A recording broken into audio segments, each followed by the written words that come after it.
The other narrative that we see the Russian disinformation machine, this is overt and covert operatives pushing out, is that coronavirus was invented by the CIA, not just by Melinda and Bill Gates. And again, this is a pattern that we also saw back in the Soviet era and that we continue to see today. And first and foremost, that happens on Ukraine and Ukrainian soil. For all Americans, it is essential that everyone take extra precautions and practice good hygiene. Each of us has a role to play in defeating this virus. Wash your hands, clean often used surfaces, cover your face and mouth if you sneeze or cough. And most of all, if you are sick or not feeling well, stay home. The first symptom appears to be severe choking, followed by immediate unconsciousness. Without fear of financial hardship. Within minutes. I will Whether a state take of an war emergency between China and Russia action, still which is exists, unprecedented, to provide financial Our fellow relief. countrymen are dying. This will be The very targeted for foundations of workers who are civilization are ill, beginning to crumble quarantined, under the or dread caring assault for of that others due horror, to long-feared germ coronavirus. warfare. I will be asking Congress to take legislative action to extend this relief. Because of the economic policies that we have put into place over the last 3 years, we have the greatest economy anywhere in the world by far. Our banks and financial institutions are fully capitalized and incredibly strong. Our unemployment is at a historic low. This vast economic prosperity gives us flexibility, reserves, and resources to handle any threat that comes our way. This is not a financial crisis. This is just a temporary moment of time that we will overcome together as a nation and as a world. However, to provide extra support for American workers, families, and businesses, tonight I am announcing the following additional actions. Perhaps the world is in our hands. I am instructing the Small Business Administration to exercise available authority to provide capital and liquidity to firms affected by the coronavirus. Effective immediately, the SBA will begin Your town is being quarantined. We got 19 dead. We got 100 more infected. It's spreading like a brush fire. What are you talking about? If one of them's got it, then 10 of them got it now. And if one of them gets out of Cedar Creek, we have a very interesting problem. To this end, I'm asking Congress to increase funding for this program by an additional I'm leaving with the team in an hour. From the heart of a small California town. Damn it, Sam, I want to speak these people to you. To the inner circle of power in Washington. The most optimistic projection for the spread of the virus is this: 24 hours, 36 hours, will provide more than 48 hours. The greatest medical crisis of all time. We can't stop it. Begins. Try to remain calm. Many people are dying and are going to continue to die unless we find this monkey. There will be panic the likes of which we have never seen. We made a life-saving move with early action in China. Now we must take the same action with Wuhan. We will not delay. I will never hesitate to take any necessary steps to protect the lives, health, and safety of the American people. I will always put the well-being of America first. If we are vigilant and we can reduce the chance of infection, which we will significantly impede the transmission of the virus. The virus will not have a chance against us. No nation is more prepared or more resilient than the United States. We have the best economy, the most advanced health care, and the most talented doctors, scientists, and researchers anywhere in the world. We are all in this together. We must put politics aside, stop the partisanship, and unify together as one nation and one family. As history has proven time and time again, Americans always rise to the challenge and overcome adversity. Our future remains brighter than anyone can imagine. Acting with compassion and love, we will heal the sick, care for those in need, help our fellow citizens, and emerge from this challenge stronger and more unified than ever before. God bless you, and God bless America. Thank you. What we've been reporting throughout this coronavirus epidemic, now a pandemic, which is that the president's primary concern really is with the economy, and that is what we saw the president focusing on today. Makes me very happy, and I want to congratulate the Federal Reserve. For starters, they've lowered the Fed rate from what it was, which was 1 to 1.25. and it's been lowered down to 0.25. Federal Reserve cut interest rates to near zero. Let's put some context around this. This was an expected cut, but the fact that the Federal Reserve announced this on a Sunday night does signal some urgency. We need fiscal stimulus, not just monetary. The question is how much and when will we get it? And in addition, very importantly, the Federal Reserve is going to be purchasing $500 billion of treasuries and $200 billion of mortgage-backed securities, and that number can increase. But they're going to start with that, and that's really good news. Another notable thing that the Federal Reserve did here was quantitative easing. That is, injecting cash into the system. That is supposed to reinsure the orderly functioning of the markets, Wolf. All of this in a bid to really calm the markets and reassure investors. Is liquidity more important than actually the interest rate right at the moment? For example, for the Fed, are they better off really just injecting dollars into the system? 100%. Well, the $500 billion of repo purchases yesterday lasted about 20 minutes in the market. They told you they're doing $1.5 trillion. It'll be done in a week or two. If they were to come out and announce a full round of QE4 with sustained bond buying over the next 6 to 12 months, I A, think it'd be very distortive, but B, I think the markets would rally on that. We already know they're going to zero bound, Maria. The rates are going to zero. That's unbelievable. They're going to stay there. You're borrowing now for free. I mean, that's pretty much what and it helps businesses a lot, too. Yeah, that too. Remember this.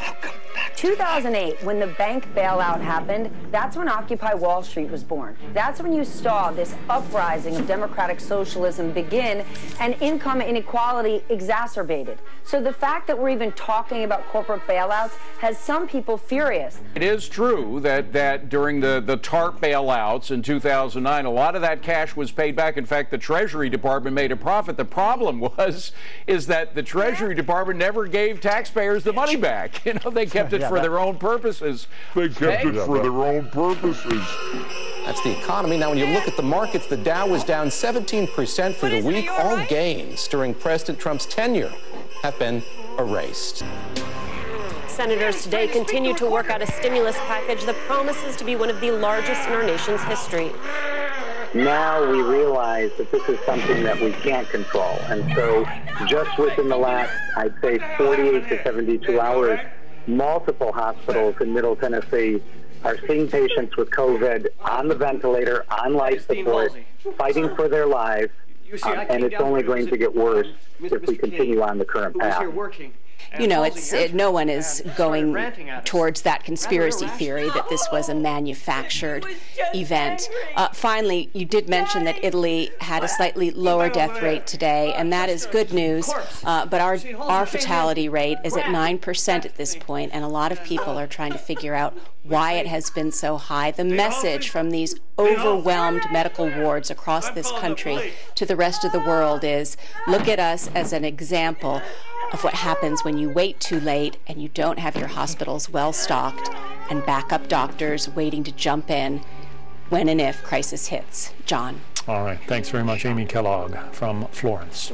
The virus has now hit every state. And if the U.S. outbreak tracks similarly to what happened in Italy, experts say hospitals will be overwhelmed. We are so incredibly underprepared for a major onslaught to the hospitals, which is basically now inevitable. The desperation for ventilators made clear by governors around the country. We have about 5,000 or 6,000 secured. We need 30,000.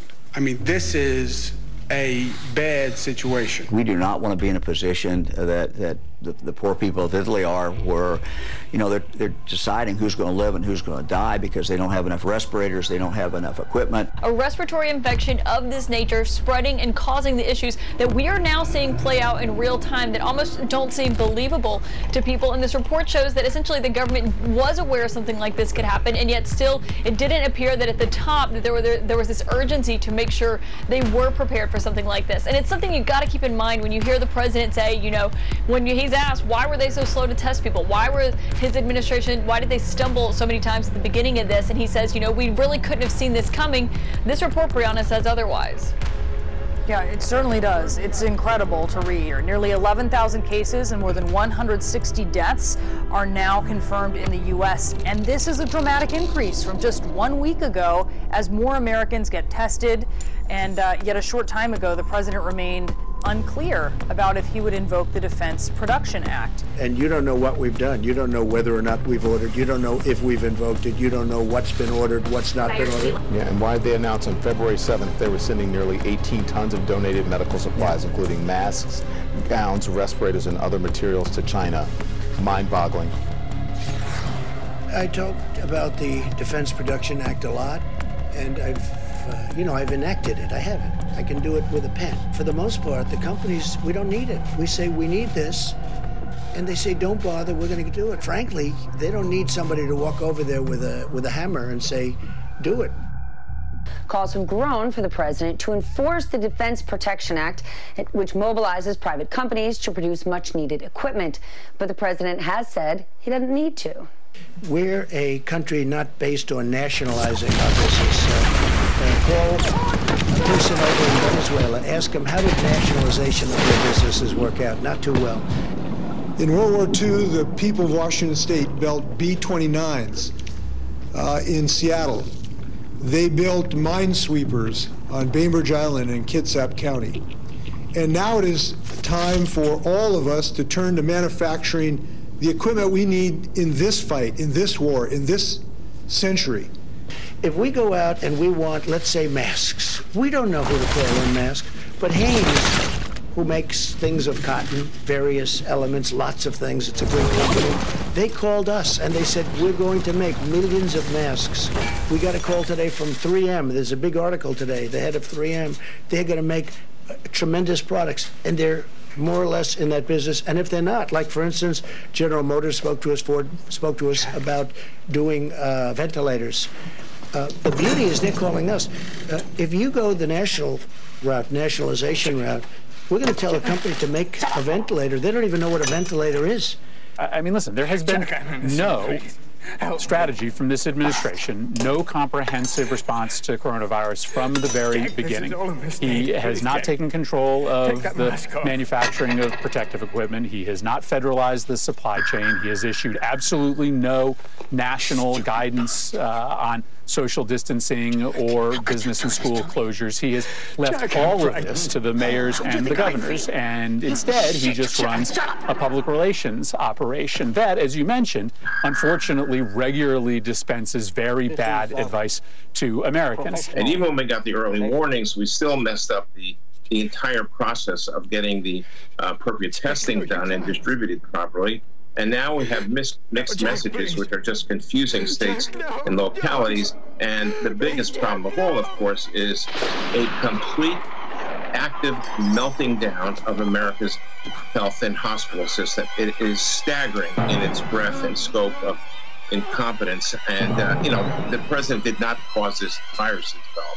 The president is responsible for leading the country in the wrong direction with misinformation. That has been extremely destructive to our efforts to combat this calamity that we have on our doorstep.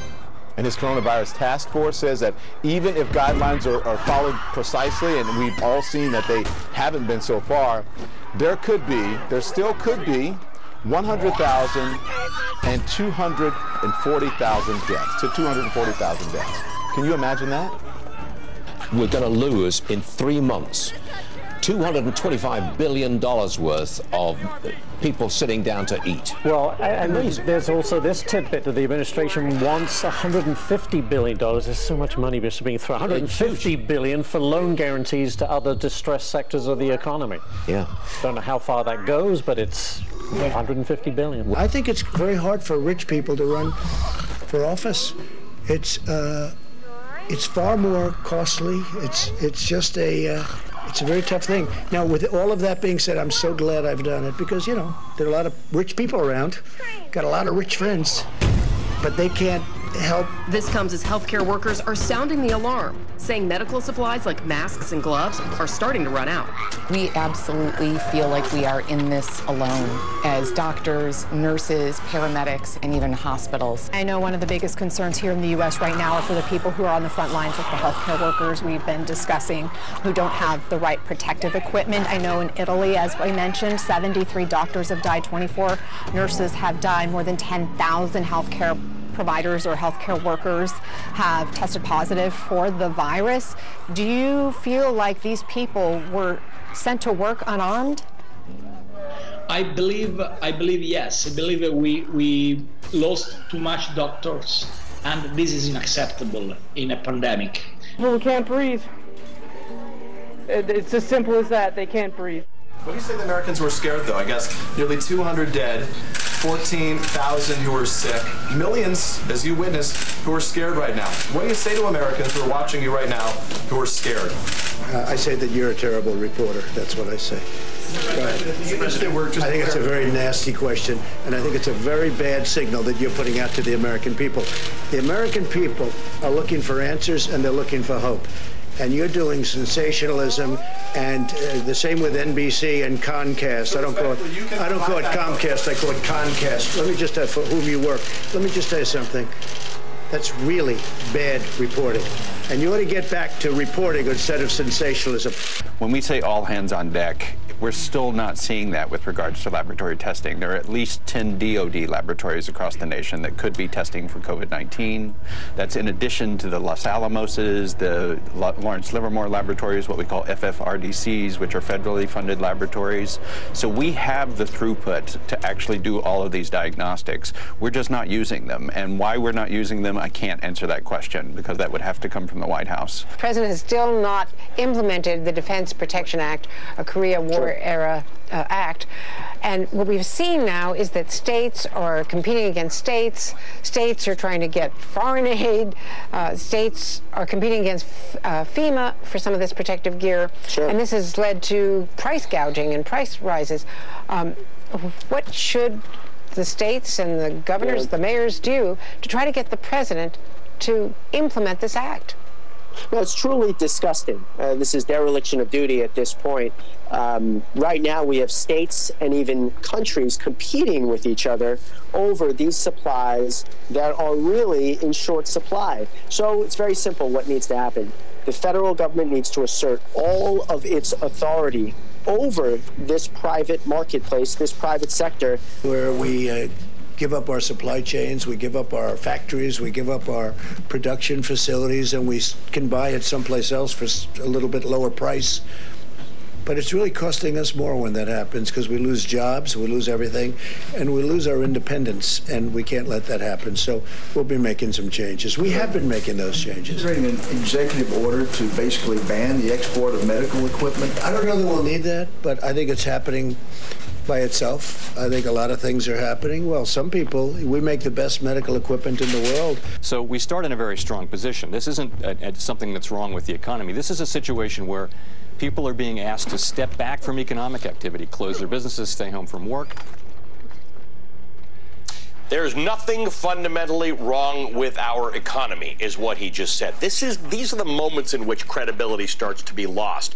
Economic activity in the United States has practically ground to a halt. Many non-essential businesses are closed. Millions of people have been laid off. People are not spending money. This is an economy which is driven by the spending of money by people. That is the heartbeat of the American economy. But just so you know, this is not the first time we've heard of that kind of language from a Fed chairman during a crisis. So, when the rest of us know something's wrong and the Fed says things like this is where it becomes a problem. Back in 2008, Fed Chair Ben Bernanke, along with President George W. Bush and then Treasury Secretary Hank Paulson, said on an almost daily basis the same thing, that the economy is fundamentally resilient and structurally sound. And then the financial crisis hit, in which millions of people lost their jobs. Those who still worked spent less. The economy suffered dramatically as a result. It took years to undo the damage. So when the chairman of the Federal Reserve says it's fundamentally okay, he's just wrong. looks empty. We can step in and replace that lending under our emergency lending powers, and we will do that. We will look wherever there is in the capital markets where credit is not flowing. We have the ability in this unique circumstance to temporarily step in. When it comes to this lending, we're not going to run out of ammunition. That doesn't happen. He's saying it's not a blank check, but they're going to do whatever it takes. Sure. Look, this makes the financial crisis 10 years ago or so look like chump change. If we thought quantitative easing then was significant, we need that 10x, 5x from what it was then, not just to support the private sector in terms of the corporate bonds, but also to support municipalities and states. What the federal government did is going to force an education cut on the local level, because when you starve a state government and a state government that has a deficit given the economy, I have no alternative but to turn around and cut my expenses, and my number one expense is education aid.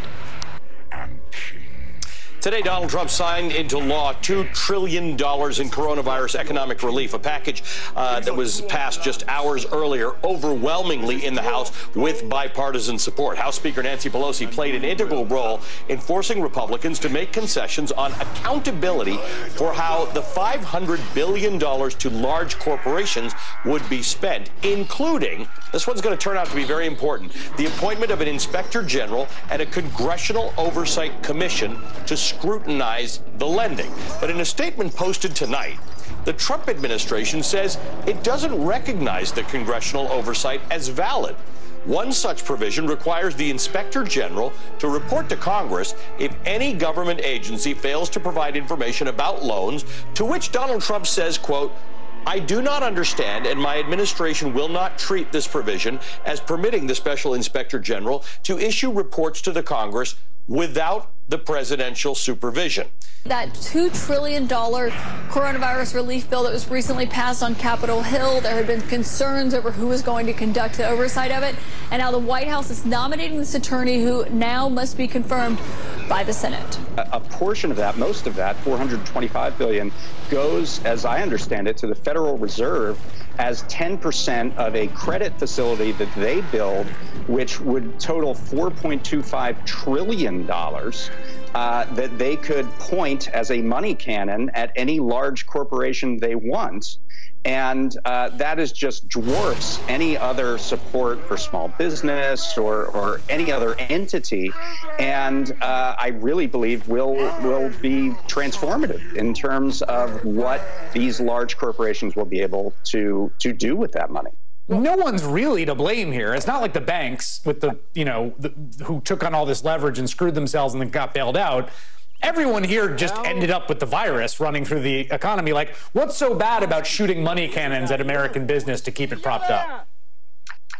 Well, I mean, if it was a bailout because of the unfortunate situation that we're in, that would be certainly understandable. I think the money for hospitals who are in a really strapped situation is completely understandable, for example.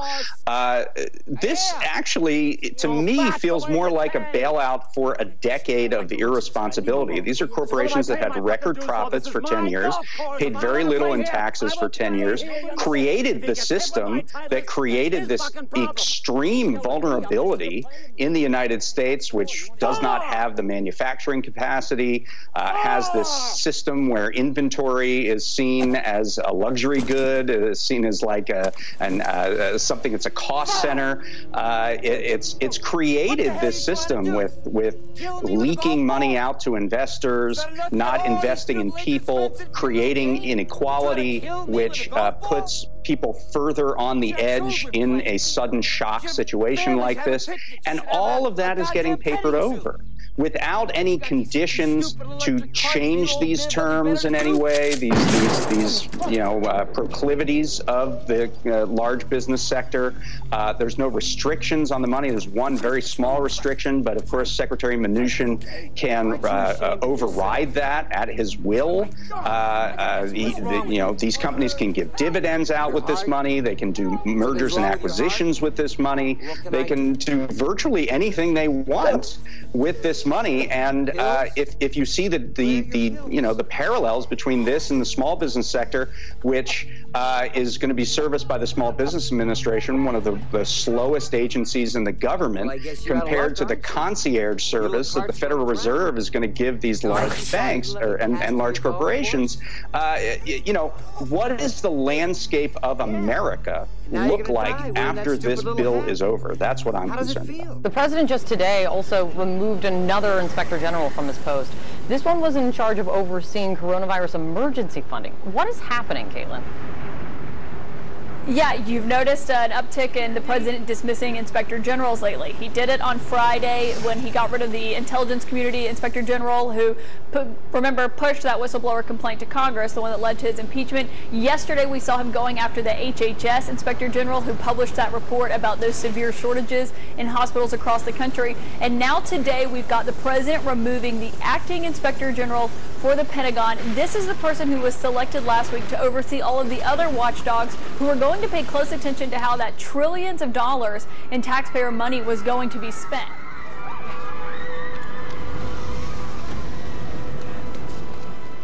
He was the Inspector General in charge of oversight for TARP, which, as I recall, was a chunk of money as well. The government relief bill signed into law by George W. Bush during the 2008 financial crisis. Neil also happens to be the author of Bailout, an inside account of how Washington abandoned Main Street while rescuing Wall Street.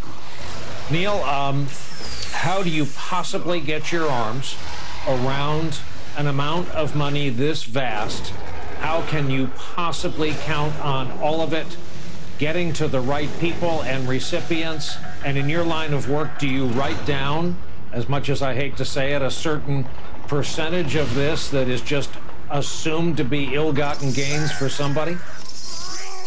You know, I think there's a general rule of thumb in government programs that a good 10% is there's a good chance it's going to get lost to fraud.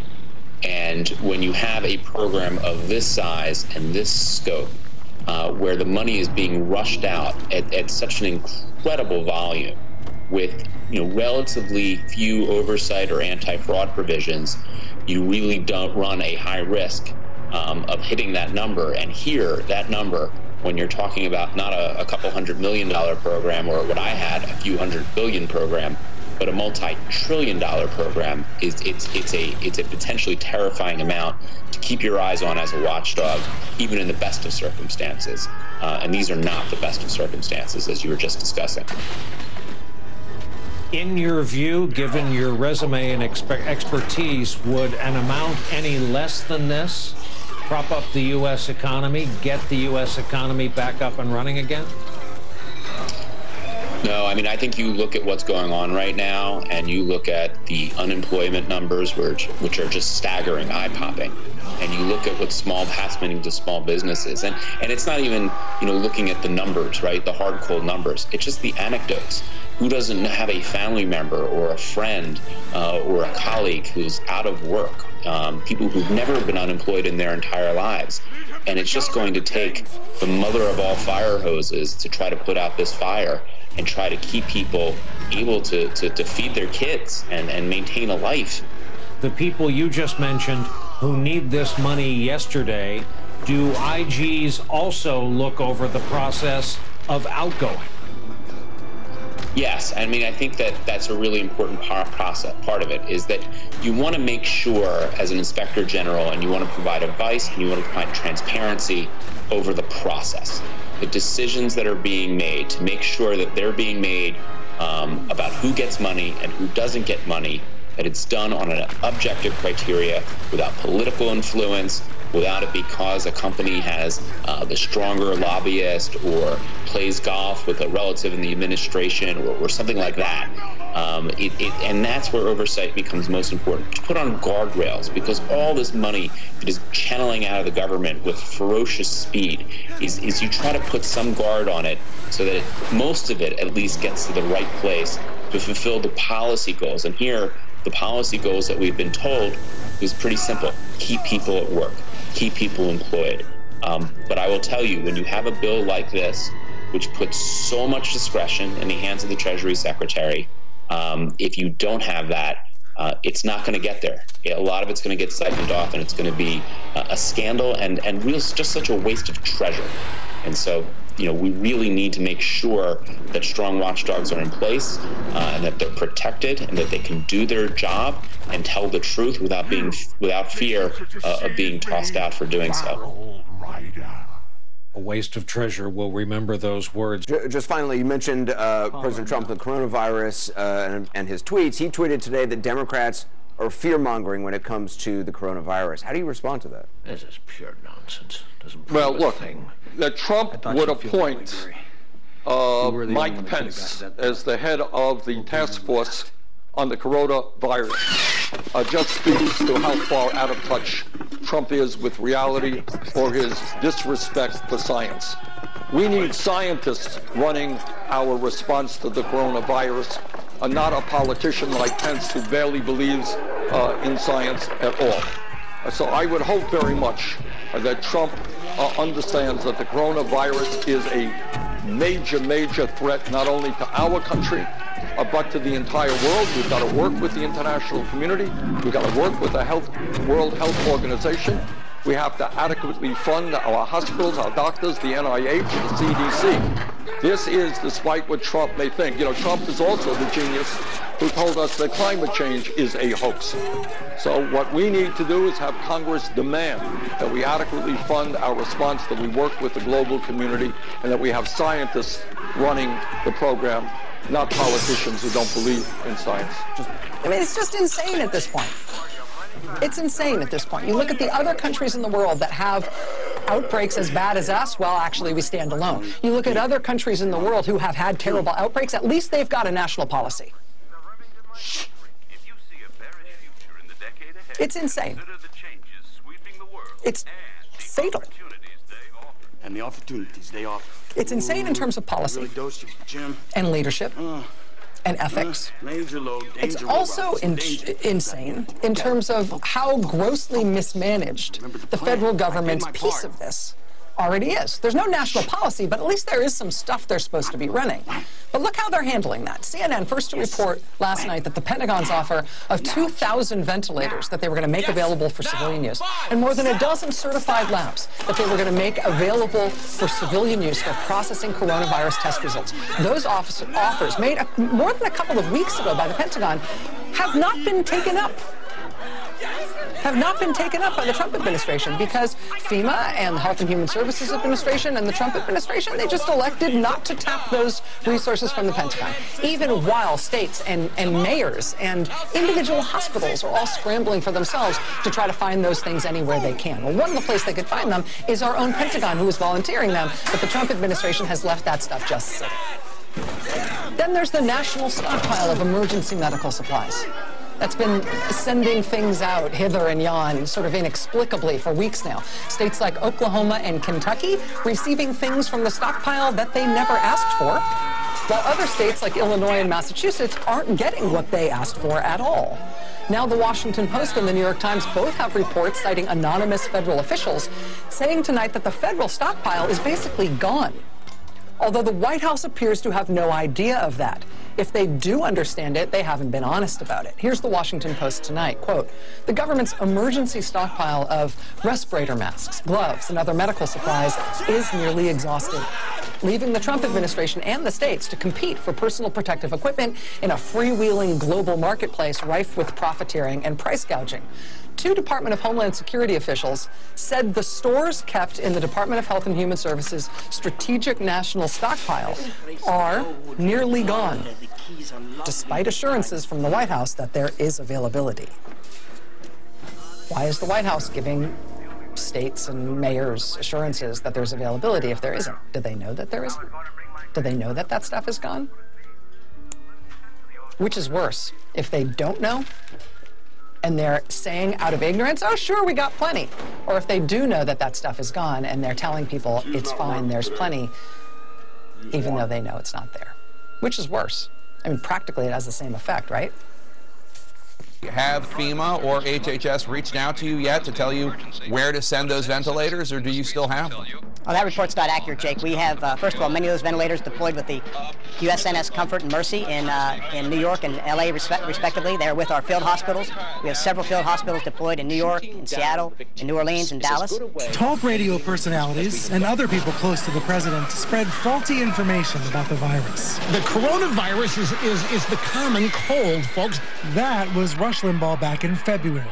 As recently as last week, Rush was doubting the government's medical professionals. You didn't elect a president to defer to a bunch of health experts that we don't know. And how do we know they're even health experts? Even though the U.S. now has the most COVID-19 cases in the world and thousands have died, many people, however, continue to downplay the seriousness of this disease somehow, even spreading dangerous conspiracy theories about it. Some are still trying to downplay the severity of the disease, but most are shifting blame to China, to Democrats, and to the news media. Incessant, never-ending, constant complaining, and frankly, lack of accountability of that guy. Sean Hannity training his sights on New York Governor Andrew Cuomo while ignoring the Trump administration's failures. As the New York Times reports, blame the left is a big part of the playbook.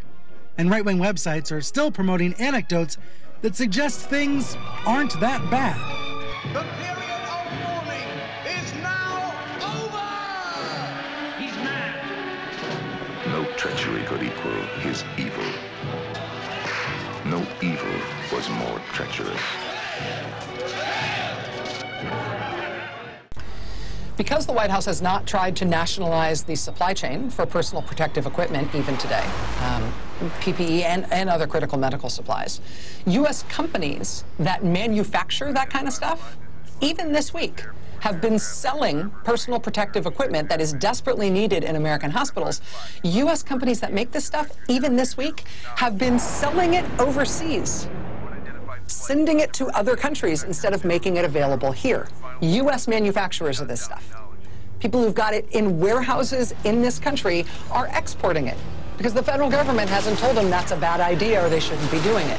Forbes reporting that on Monday alone this week, 2 days ago, roughly 280 million masks in warehouses around the United States were purchased by foreign buyers to be sent out of this country because the federal government has not made arrangements to keep that material here for U.S. use.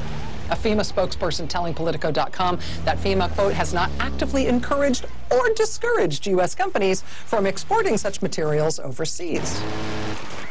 The Washington Post reporting that there are no signs that the Trump administration has made any effort to stop U.S. companies from exporting medical masks and other supplies so they could be used in U.S. hospitals instead.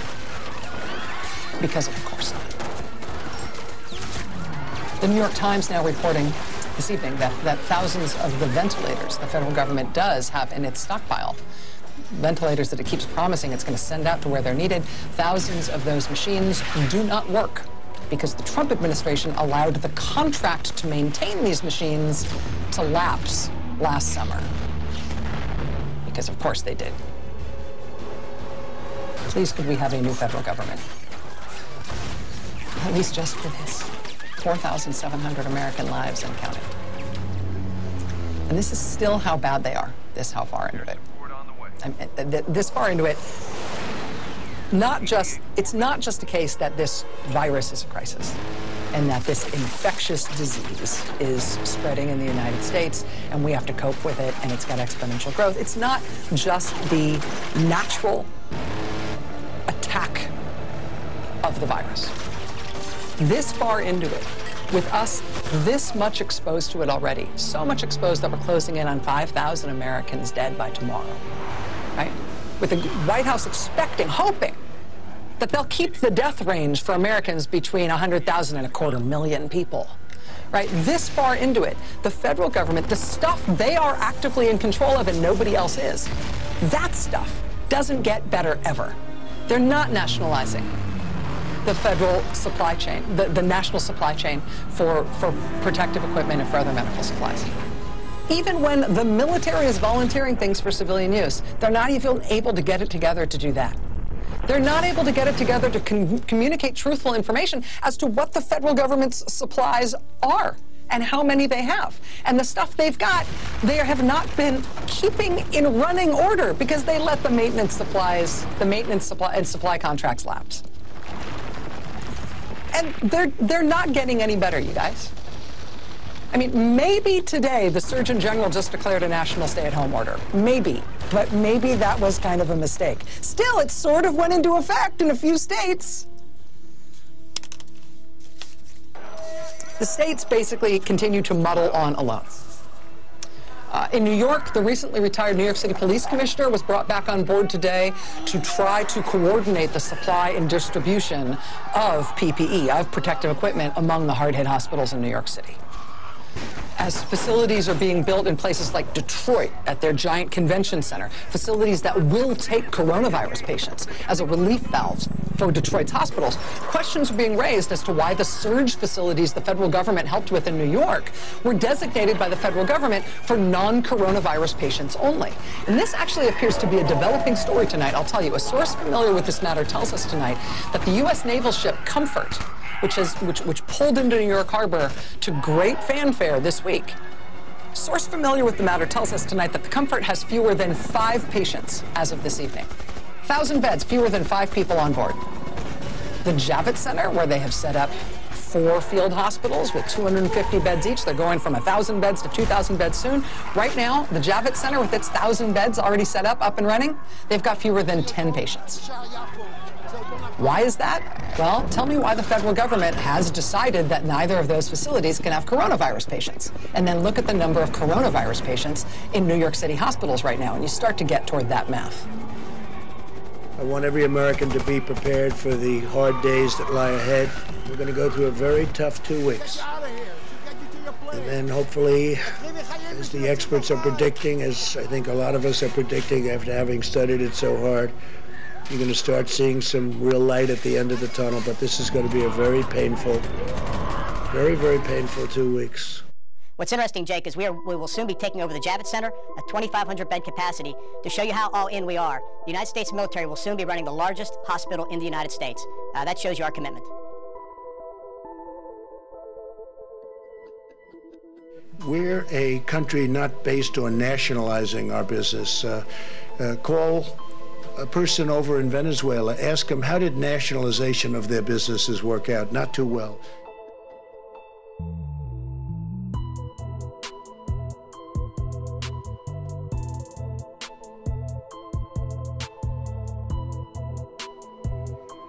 Biological samples. I have the papers right here. Well, I'm going to have to ask you to open this up, sir. Open it? Well, yes, of course. What could be better? Come on, look over here. Look at the planes. Hurry up. Excuse me, man. You have to get in the line. See? Biological. Check the papers. It's all proper. Permit.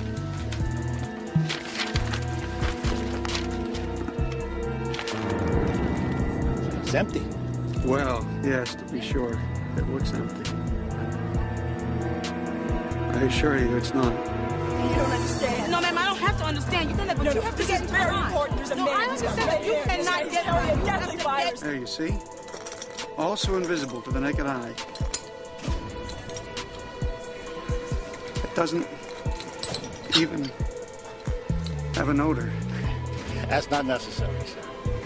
There you go. Thank you for your cooperation. Have a good flight. Moments ago, the death toll in the United States surpassed 12,000. The president clearly doesn't want any oversight on this, and he's going to make a big public spectacle of that, as what he did yesterday. I assume there's a bipartisan majority that wants some accountability on what $2, $4, $6 trillion of how money is spent.